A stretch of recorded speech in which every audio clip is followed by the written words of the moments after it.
The Tom Woods Show, bonus episode 616. Prepare to set fire to the index card of allowable opinion. Your daily dose of liberty education starts here. The Tom Woods Show. Hey everybody, Tom Woods here with another bonus episode. Now I've done 3 bonus episodes in a row, one each week for the past 3 weeks. That's going to be it for a while, because otherwise you're going to come to expect a bonus episode. Then it's not really a bonus, is it? So remember, the point of these bonus episodes is they allow me to talk about subjects that are a little bit off the beaten path or a little different from what you might expect on a libertarian podcast, but that are nevertheless interesting to me because there is more to life than just that. And so for the past 2 weeks, for example, I talked to a couple of successful entrepreneurs. Last week, I talked to Sarah Young, the mom of 7, who has now become a top-flight marketer. She's an affiliate marketer, and she did that because she didn't want to have to leave her 7 children to go to work, and so she figured out how to sell products through Amazon and earn commissions, and she does very, very well with that. And remember, she's holding a webinar to show my audience exactly how she does that, and that's this coming Tuesday, March 15th. So make sure and sign up for that baby at tomwoods.com/Sarah. And we're going to learn an awful lot. Going to be a lot of knowledge bombs dropped. That thing. And remember, I'm donating $5 for every live attendee. I'm going to donate $5 to the Ron Paul Institute for Peace and Prosperity. So that could be a lot of dough if we get a lot of people to show up. But then before that, I had Ben Settle, who is an email marketer, has a great newsletter that I subscribe to, and I enjoy talking to him. I don't earn any money if you subscribe to his newsletter or anything, but I get his newsletter, and I love it, and I think he's interesting, and I think email marketing is interesting because I like the institutions of capitalism, not just capitalism in theory, but I like exactly how it works. I'm interested in how it works. How do people make sales? Things like that. So we talked to Ben Settle. He's a ton of fun to talk to. So today we're going to talk about the Catholic Church. And I've done a couple of episodes on Pope Francis, but really only from an economic point of view. Those will both be linked, by the way, on today's show notes page. Of course, you know, it's tomwoods.com/616. But for this topic, which people have been asking about quite a bit, we want to know about who this Pope Francis is. What's his deal? And what can you tell us about the state of the Catholic Church today? What's going on in it? Well, there's nobody in the world I'd rather talk to about this than Roger McCaffrey. I mean, Roger has been a friend since the early 1990s. I used to work for Roger on a couple of his magazines when I was in graduate school, and I could not hold anybody in higher regard than I hold Roger. In fact, Roger and his wife are the godparents of 2 of our girls, actually. So I know him well, and I like and respect him very much. He has been a Catholic book and magazine publisher for 33 years. He heads Roman Catholic Books, which you can check out at booksforcatholics.com. Roger, as a direct mail expert, I mean, Roger's the sort of guy, he would write you a letter urging you to donate to something, and you've got your wallet out through, in sentence number 3, you're ready to donate to whatever it is. And Roger was able, even before the rise of all this technology, he was able to raise $12 million for Pat Buchanan, who was running against a sitting president at the time, a sitting Republican president. So very interesting, and that's a great, great skill. Wow, you're always going to be in demand if you have a skill like that. And he is formerly editor and publisher of the Latin Mass magazine, which I used to be a lesser editor for. He knows everybody. He's met with everybody. The McCaffrey family is just an illustrious family name. His father, Neil, founded the Conservative Book Club and Arlington House Publishers. Have you ever heard stories of what it was like to be for the free market 40 years ago, 45 years ago? It was not easy. You couldn't find very many books published that, put forth your views. But you did get them published by Arlington House. And so if you've ever heard that, Lou Rockwell talks a lot about Arlington House Publishers. Lou worked for them. It was Roger's father, Neil, who made that happen. They were very, very connected in the conservative movement, and Roger pretty much met and knew everybody. And that's certainly the case also with regard to his work in the church. So, very interesting person, a wonderful human being, and great to talk to. So I'd like to welcome him now. Roger, thanks for being here. Tom, it's always good to hear your voice. It's been a while too. It sure has. I I've talked to your nephew on this show, Matt McCaffrey. I have listened to him on this very show. Indeed. I've talked to his wife, Carmen. And I've listened to her on your show. The only question I have is, which regime are they going to end up being economists for? The British one, or when we get a president like Rand Paul? I guess we're just going to have to see. I'm not sure how welcome they'd be in any regime, which goes to show they're doing good work. All right. I want to talk to you about a subject that I've gotten a lot of requests about from people who, some of them are Catholics who are just bewildered, and others are non-Catholic who are interested and also bewildered about... Well, good, because I'm bewildered. Okay, that's the word of the day. All right. Basically just about the Catholic Church, what's going on now, Pope Francis, just try to make sense of it all. So I would like to actually start off with a couple of concepts here. Again, bearing in mind that we're going to have an audience whose knowledge level is going to be very varied, but whose interest level will be quite high. So where I want to start is either with the concept of a right-wing liberal, because I want people to understand, they think that in the church we have liberals and conservatives, and that's not really the right way to think about it. Because really, by the standards of Cardinal Ottaviani in the 60s, there are no conservatives in that sense. Everybody's one stripe or another of a liberal.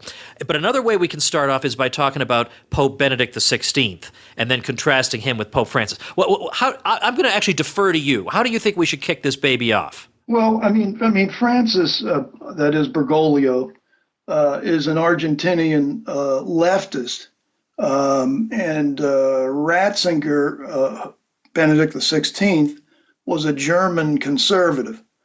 They both kind of embraced politically the post-war model of democracy worship. But they have different takes on theology. So, but on the other hand, they both embraced the Second Vatican Council, and Benedict was a peritus, or an expert at the council. But he spent the rest of his life trying to explain away problems presented by Vatican II, whereas Bergoglio, Pope Francis, is re-embracing some of the very things that poor Ratzinger was trying to deal with. Yeah. So it's a total mess. Net, it's a total mess, and it doesn't look like it's going to clear up anytime soon if Francis gets his way with church personnel. And that is the key to his pontificate, not just his off-the-cuff blurtings, which tend to be left-wing, but the personnel he's selecting methodically and under the radar. So that's a thing and by the way, church politics is more my thing than his various doctrinal explications, which, by the way, are few and far between, because he's not interested in doctrine, Pope Francis. Yeah, it's very interesting. I mean, he seems impatient with people who are interested in these things, which would be, of course, all of his predecessors, and and like the whole Catholic population. So it is, with him, he'll give these interviews and he'll say these things that you just think are crazy. Like, why would you? Martin Luther himself would not want the Pope to be present for a commemoration of the Protestant Reformation. Luther wouldn't want him there. Right. And yet Francis can't wait for this to happen. I mean, there's something very, very odd about this. Very odd, yeah. And you're not alone in saying so. Rest assured that many, many leading churchmen privately, and I mean, men at the very top in the College of Cardinals, voting cardinals, are up in arms about not just his ecumenical gestures, and I'm excluding the Russian Orthodox gesture, which I think is very important, actually. He's not all bad. He's not screwing up 100% of the time. And this week, Tom, he's not screwing up at all because he's on retreat. So that's something. I want to be positive. Yeah, I appreciate that. That's what I associate with the McCaffrey name. Talk to me then about some of the personnel decisions that are being made that nobody really knows about. Only people who are really close Vatican observers would know about. I mean, for example, Cardinal Sarah, isn't he at worship? He's pretty good, isn't he? Yeah, and he's the one man, and he was a surprise pick by Pope Francis to head the congregation which oversees the sacraments and the Mass. The problem is that he's de-emphasizing it. So, however, Sarah was a good pick, but he's fired Cardinal Burke, who's rightly a hero for conservative Catholics. He's downplaying the Congregation for the Doctrine of the Faith, which was Ratzinger's old dicastery, Benedict XVI, that is, and most of his bishop selections, like the two in Italy he just made, these are disasters. Let's just look at it politically. You don't need to know their names. I've forgotten their names. They're both leftists. They both emphasize what we used to call the social gospel. Who can be opposed to being kind to the poor? I never thought I was unkind to the poor, but they're men who disturb the Italian hierarchy. So those are two examples. One has been appointed Archbishop of Bologna. He'll get a red hat. He'll be voting in the next conclave. The other has been appointed Archbishop of Naples. He'll get a red hat. He'll be voting in the conclave. Just take it from me, they're left wing. You got Supich in Chicago. He's a leftist. And on and on. I mean, and there's a new apostolic nuncio in Washington. He's the man who helps the Pope pick all 190 American bishops eventually. There are 190 dioceses in the U.S. Those guys are going to be predominantly left-wing. It's back to the 1970s and early 80s with this personnel, roster. And the thing is, he's only been Pope for 3 years. And, in a way, Vatican II is too conservative for him. If you actually look at the documents, and believe me, you know that I know all about all the loopholes and all the, as Michael Davies used to call them, the time bombs in the text of the council documents. Nevertheless, I look at these documents and I think Francis would never write any of these. Like these are still too traditional for him. And he would say, when he says crazy things that everybody knows are crazy things.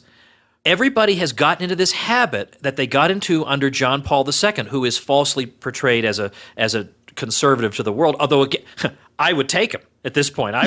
Believe me. But he would do and say very odd things. Odd if you thought he was a conservative, which he wasn't.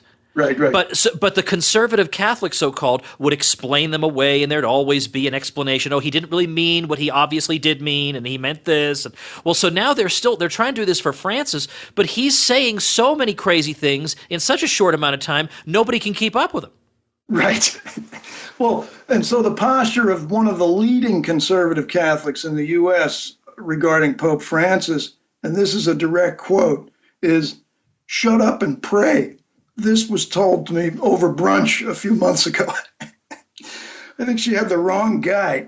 Not that I was interested in digging deep with her into his allocutions. And by the way, he doesn't mention Vatican II that much. So that's kind of a breath of fresh air. I was getting tired of those cliches from the previous two popes. But I think you're exactly right. He doesn't find them. He doesn't find the documents that that conducive to what he's trying to do, which is to work a political revolution at the very least. He's trying to work.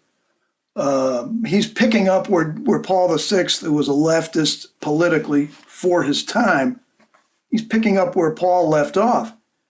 Hence the embrace of the climate change mantra, and by the way, the criticism of Donald Trump, for heaven's sake, and the embrace of Obama. Yeah. So this is part and parcel of what Pope Francis sees as being a Catholic, and that's why the Times loves him. That's why Obama loves him. That's why Eleanor Clift looks like she. If you watch the McLaughlin group, I keep expecting her to announce her conversion. Yeah, I know. Except Francis would, not really be sure how he'd feel about that. I mean, maybe he would. Yeah, he'd probably exactly tell her not to convert. You're better, help us with Buchanan first. Yeah. It is a totally bizarre situation. Would you mind just taking a minute though? I have a very, very good friend who we were driving around one day, and he said, he's not a Catholic, and he said, I hear Catholics talk. I hear Judge Napolitano talk about Vatican II, and he'll call himself tongue-in-cheek a pre-Vatican II Catholic. And he said, I'm a reasonably informed person, but honest to goodness, I don't even know what that means. So, just tell people, what was the gist of of Vatican II? Well, it depends on who you talk to, but I'll tell you that at the time. And the time we're talking about Ecumenical Council of the Church that met from 62 to 65. Correct, but it was convoked by the man who died before it started. Which he didn't die before it started, but he died early on, more at the beginning. John the 23rd, and as he said, to throw open the windows of this rhetoric he uses it reminds you of Francis. Throw open the windows, air things out. He also chided in his opening remarks to the council, Pope John the 23rd, old stodgy Catholics who were too negative, quote unquote, and too pessimistic. These were his words about the church's posture, the way the church dealt with the modern world. And within 10 years, the church had lost about 10,000 priests, English-speaking priests alone. And then within 15 years, make that 15,000. So I think he screwed up too. But anyway, the pre-Vatican II Catholic is nothing more than someone who likes to worship at the Latin Mass and probably study doctrine out of the Baltimore Catechism. And I might add, believes that the events of the gospel took place in space and time. In other words, they're real, not mythological. So that's a summary of what a pre-Vatican II Catholic is. And a post-Vatican II Catholic, Francis is the epitome of one, tells you to relax about these things. As long as your orientation is basically correct and basically Christian, relax about doctrine. Don't get hung up on it. That's not going to convert anyone. In the meantime, you and I each probably know 50 people have converted by reading their way into the church. That is to say, reading doctrinal commentary, reading scripture, reading the catechism. So now, okay, so how is it possible then? I mean, Benedict, at least by post-conciliar standards, was certainly conservative, and he was the most conservative pope we've had since Pius XII. Right, he had second thoughts. Yeah, but yet somehow Bergoglio gets elected. How? Well, it's because because Ratzinger and indeed Wojtyla, his two Francis's predecessors, were both kind of split. They were sort of they were both post-war European liberals. And that's, you could argue not all bad. Certainly they had a flexible view of how you approach Catholic tradition.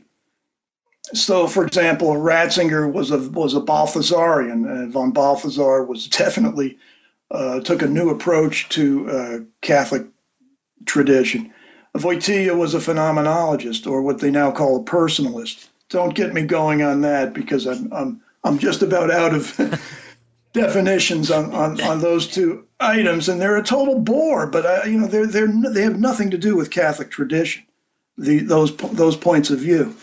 But they both men were moral conservatives. They were appalled by all the new morality. Francis seems to argue that we really have to deal with advocates of the new morality and even exemplars of the new morality. So he is different from his predecessors, and yet he was appointed by Wojtyla, and many men like him. That's exactly how he got elected. So what we now have net is we've got a college of cardinals. I would say about a third of them are avidly pro-Francis. I mean, this captures the political situation in the church. A third of them are avidly pro-Francis. He's picked 26% of the college of cardinals, voting cardinals. Another third are up in arms about him. They know there was a mistake made. And another third are probably neutral. So that's the situation right now politically in the church. In another 3 months, he's probably going to pick 20 more voting cardinals, and then it's Francis's church, and it's Katie bar the door. Let me just clarify for listeners: when you say Wojtyła, you're referring to John Paul II. Yeah, John Paul. Yeah, and the thing is that John Paul would appoint people that would just make us pull our hair out. Most of the time. Yeah, most of the time. Now, he would, from time to time, a decent person pass through. Whereas somebody like Francis would never appoint somebody, almost never, that you and I wouldn't be horrified by. So that when now he would never knowingly appoint a solid man to an important position. Yeah. So I mean, when you're somebody like that with a leftist agenda, you don't have this view that, well, I'll throw a scrap to everybody. It's always ruthless and single-minded, and that's what I see in Francis. That's exactly right. I'm very impressed by his use of power, but I have to say I knew it was coming. It was quite obvious the way he behaved in Argentina, and also pretty obvious, I think, that when he accepted everybody's resignation, which Benedict XVI did not do. You had a different guy in there. And then when you fire Cardinal Burke, and remember, he not only fired him as, in effect, the Chief Justice of the Church's court, he fired him from a couple of congregations, one of which was the Congregation for Bishops, and replaced him with a center-left type. And that's been replicated 100 times by Pope Francis. And that's the kind of thing most people don't see. They see his airplane, his blurtings from the airplane press conferences. They don't understand that those blurtings are personified in his picks to run the church. Well, let me say something about Cardinal Burke. Who was he was in? I remember him back when he was in La Crosse, Wisconsin. I think that was his diocese, and then he became kind of a bright light for some time. And then when he was basically demoted, because now he's running the Knights of Malta. He's not even running them. He's just an advisor. Okay, so he's just been knocked out completely. And I remember, again, there were so-called conservative Catholics who their view is the Pope theoretically can make a mistake, yes. But the popes who make mistakes, those are all previous popes. There's never a current pope, even though all current popes become previous popes, right? There are no mistakes at the time. So they all had to convince themselves that really, if you look at it the right way, this is kind of a promotion because it gives Cardinal Burke a lot of extra spare time. I'm not kidding you. I heard people say that. This is straight out of the Soviet Union, that type of brainwashing. Exactly. You really can't have a conversation with people who cling to fable. This is not Catholicism. First of all, why are we afraid of the truth? Why can't we say it when Francis and ourselves disagree? Yeah. There's nothing that says you can't do that. Nothing whatsoever. It's just it's childish. It's really childish. And so I've learned to because I know such folks too, although fewer and fewer, I have to say. Yeah, Francis is waking some of them up, actually. He's really dividing. He talks about building bridges, not walls, but man, that's a long bridge he's building to me. Yeah, I know it. It's going to take a very, very long time to cross that bridge. Yeah, and it's rickety and swinging, and you have to swing on a vine to get through some of it.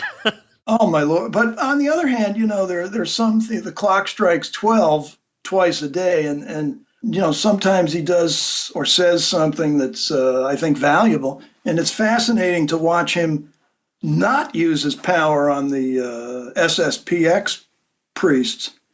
These traditionalists, who have been around now for 45, almost, I guess 50 years. And he's basically regularized this group. And that's another thing that folks, I don't think, realize. He has regularized this group through the back door. Yeah, this is the Society of St. Pius X. Again, for people who don't know this, they are traditionalists, and Roger and I have our disagreements with them on some things, but by and large, what you're dealing with here are people who just want to worship and live like Catholics. And that's the one thing that can't be tolerated. So it really is, it's just like traditional political correctness, where you can tolerate anything that's leftist, but anything that's traditional needs to be ridiculed, stamped out, smeared. So it is interesting that he's been somewhat favorable toward them. It surprises me very much, actually. Yeah, me too. Although again, the day he was elected, I spoke to a Latin American priest. In fact, he's basically half Argentinian, as it were. And he said to me, nobody's talking about this, but when he was running Buenos Aires, he certified the Society of Pius X as a Catholic entity. So they could have been thrown out of the country, but were not for Bergoglio. So he's always had that odd but real element of flexibility. So who knows, Tom? But I can tell you that when a pope singles them out, as he did in this document on the Year of Mercy, explicitly by name, and says their priests can hear confessions, that's regularizing a religious community. Well, plus, aren't we hearing a lot of rumors about some kind of announcement or something that's coming around the corner? Yeah. We've been hearing this for decades. Correct. So it's but in this case, he's he is independent enough, this Pope, to just simply announce tomorrow that he considers them regularized. After all, he's done that. In effect, that's exactly what he's done by giving them faculties to hear confessions, if you get my drift. Yeah, so yeah. I think probably he'll regularize them explicitly and call it regularization. So anyway, that's interesting, and you can't really fault him for trying to clean up the Vatican Bank. What I fault him for on that front is that it's nobody's damn business what the books of the Vatican Bank look like. Why should a pope be beholden to the European Union? I agree with you on that. So I mean, this is, and the Vatican's a separate state. So I don't see why the Holy Father has to genuflect to the UN or the European Union, both of which are exactly what he's doing. And they're going to rue the day that they open the Vatican's books to anybody, and basically are apologizing for the condition of those books. Doesn't make sense, and it conveys that you feel weak, and that secular powers can do much more to you. Well, let's see. What else can we want to say? Let's say a little. Why not? Let's say a little something about liturgy. You and I have an abiding interest in this subject. Yeah, well. This is another interesting thing about Pope Francis, and that is that he's retained the man we all used to call the good Marini. There are two Marinis involved in the Catholic Mass debate, and one of them is as bad as the good one is good. And but the good Marini was brought to the Vatican by Pope Benedict, and he's the man who appears in every other photo of the Pope. He's what you might jokingly call, but he's really a fine man. The umbrella holder. He never changes his expression. He's always beside the Pope. But he's really an astute liturgist who, in a different pontificate, would be made a cardinal. But Bergoglio's kept him, and he could have fired him immediately. So when you mention liturgy, that's the kind of thing that we have to keep in mind about Pope Francis. I can't always explain him. I just know a political leftist, when I see one. But yet, when you hear his own opinions on liturgy, and if the subject of the old liturgy comes up, which he always brings up, there's no cardinals in the world are raising this issue with him. He brings it up. It's always to be disparaging or to joke about people who like the old liturgy. Which was, for people who don't know, the Catholic Mass was was modified in 69 and 70 to give you pretty much what you see today. And there are a lot of people, like Judge Napolitano, who prefer to worship in the old style. And Benedict said you had perfectly good reason for that. There's nothing wrong with this. Basically what Benedict said in his letter in 2007 was, what is the matter with you people in the episcopacy here? Right.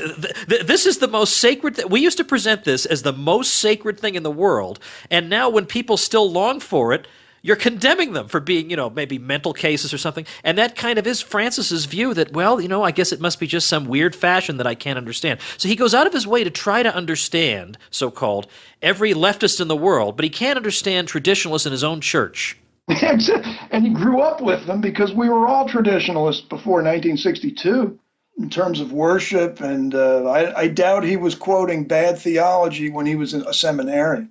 How about liberation theology? Where does he stand regarding that?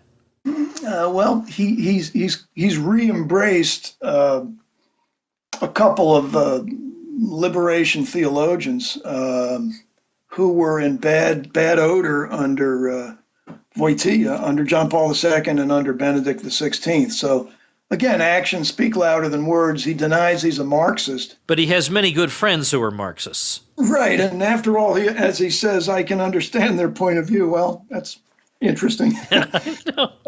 Or they stole our ideas. Not really, actually.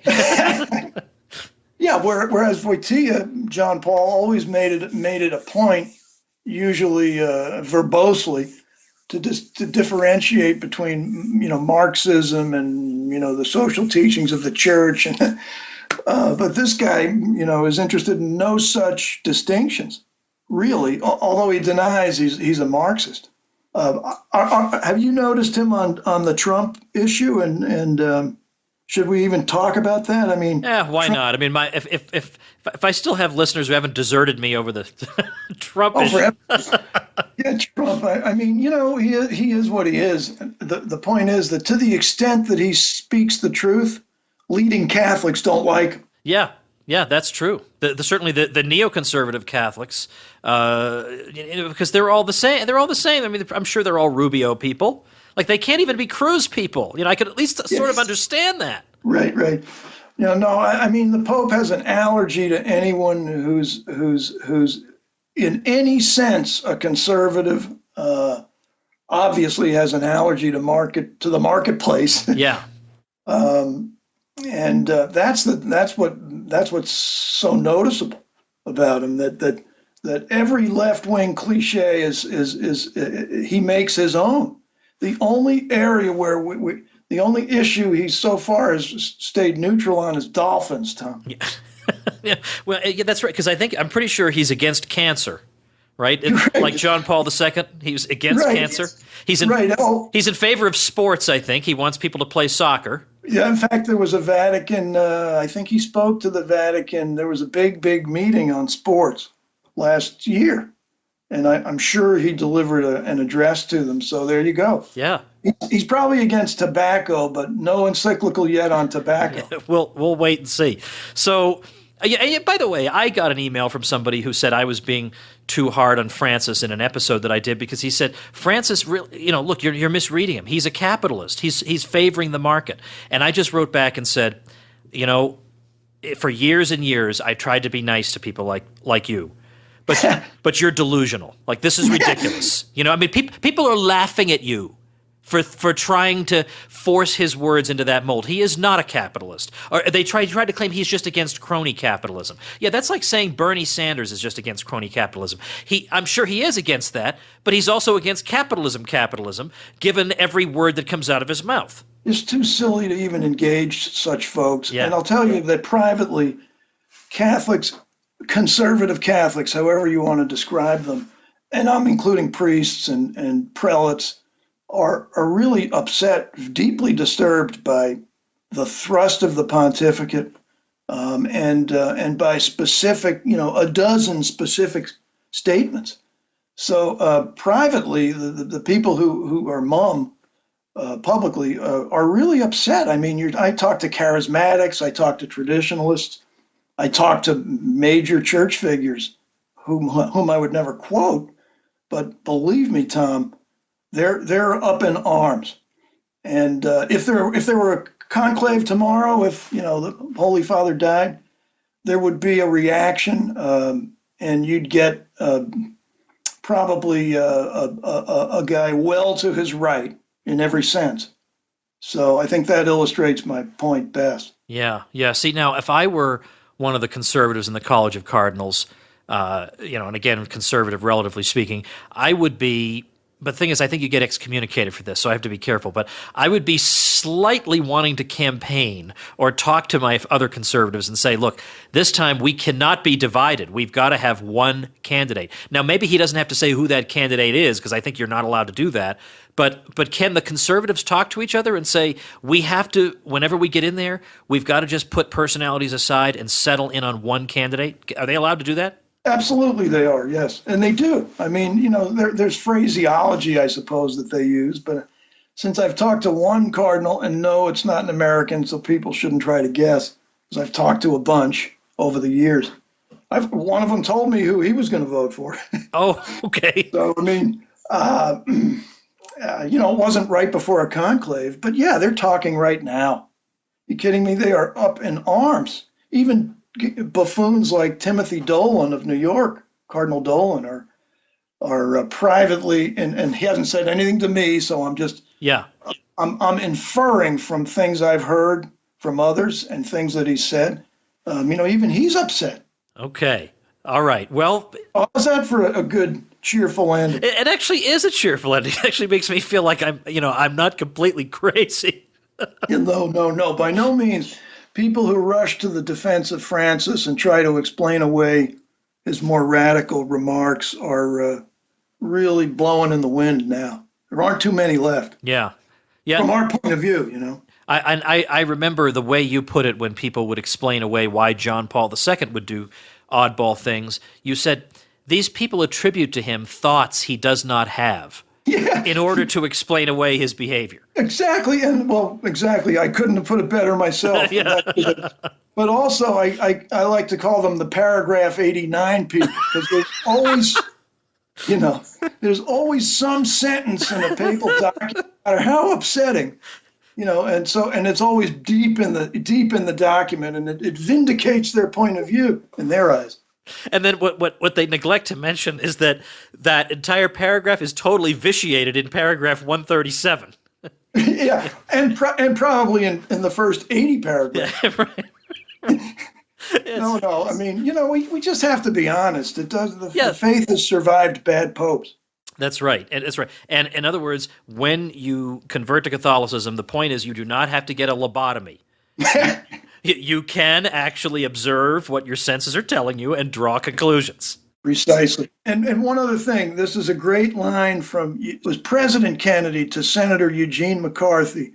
And McCarthy quoted it to Pat Buchanan. They were talking about Vatican II. Kennedy was very interested that it was coming, and that it had been convoked. And he knew Gene McCarthy was a so-called Catholic intellectual. And he said to McCarthy, he was asking him why, and McCarthy didn't give him a good explanation. And JFK said to Senator McCarthy, when things are right in the party, you don't call a convention. Yeah. So, I mean, you can take that two ways, and both of them are instructive. So my point is, church politics plays a huge role in trying to understand what popes do, modern popes, because they're on the tube all the time. And they're not infallible. And so church politics, you have to bring that prism into this to understand Pope Francis. Now, when you say they're not infallible, I'm going to get a lot of angry emails. So just clarify that for people who aren't getting you. I mean, their charism, they so rarely invoke infallibility, and so that they can only be infallible on specific matters of faith and morals, which they define. And it's even understood in the church that they have to invoke their infallibility in order for it to be understood as an ex cathedra statement, a statement that's binding on us all. But man, when you're talking about Donald Trump and the Trump wall, you are no more infallible than my pet hamster. Although I have to say, your pet hamster's had some insights over the years, but... Well, he builds walls,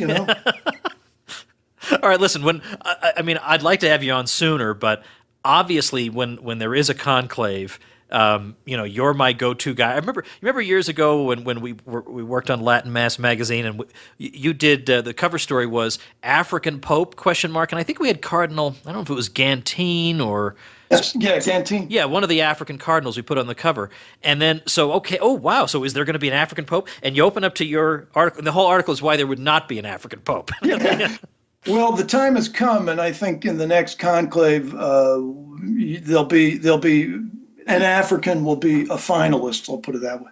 And yet it seems like certainly the progressives would find it hard. It's bizarre that we even have to talk this way about the College of Cardinals, but it seems like they'd have a hard time finding a suitable African candidate because all the Africans can't stand them. I don't entirely agree. Oh, okay. Tell me. Okay. Yeah. Well, there's one who's now passes for a centrist. I would have always considered him a center-left Cardinal Napier of South Africa. But Cardinal Sarah, of course, and he's the man we'd love to see elected. He won't be elected, Tom. He's much too frank and much too blunt, and he's the author of the famous line, which we'll make famous if it isn't already. Doctrine is Christ. I mean, you couldn't clash more directly with Pope Francis than to say that. But on the other hand, I mean, talk about blunt. Ratzinger was extremely blunt in his Lenten homilies, and then he got elected. Right, true, but the composition of the college has already been radically changed by Pope Francis. He's picked 26% of the voting cardinals, and by June, that will be more like 35 to 40%. But anyway, there are a couple of liberal. There's one liberal African cardinal, Turkson. He's probably not going to be elected, but he could be. So they're not one voice down there. Okay, I didn't because I mean you always read these news stories about how like for example Cardinal Casper made a disparaging reference to the African bishops just because they're stupid and backward and superstitious. Basically, was more or less what he was saying. That's why they don't understand my brilliant theology. Right. Yeah, I'm sure that's the explanation, right?